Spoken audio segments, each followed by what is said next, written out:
राहुल गांधींच्या कार्यक्रमासाठी पोलिसांकडून 30 अटी ठेवण्यात आल्या असं संजय राऊतांनी म्हटलं। शहांच्या दौऱ्यावेळी अशा अटी टाकतात का हा सवाल संजय राऊतांनी उपस्थित केलेला आहे। भाजपच्या पायाखालची वाळू सरकली असंही संजय राऊत या दरम्यान म्हणालेले आहेत। सप्टेंबर नंतर सरकारच्या पडझडीला सुरुवात होणार असल्याचं संजय राऊतांनी म्हटलं। काही नेते येतात त्यांच्यासाठी अशा अटी टाकल्या जातात का?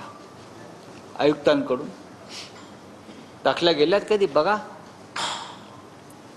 पण आम्ही आलो की अटी टाकायच्या, खास करून राहुल गांधी। याचं कारण एकच आहे, या देशातली भारतीय जनता पक्षाची यंत्रणा आणि त्यांची सत्ता यांच्या पायाखालची वाळू सरकलेली आहे। आणि जसं मी काल आपल्याला सांगितलं की सप्टेंबर महिन्यानंतर या सरकारच्या आणि भारतीय जनता पक्षाच्या पडझडीला सुरुवात होईल।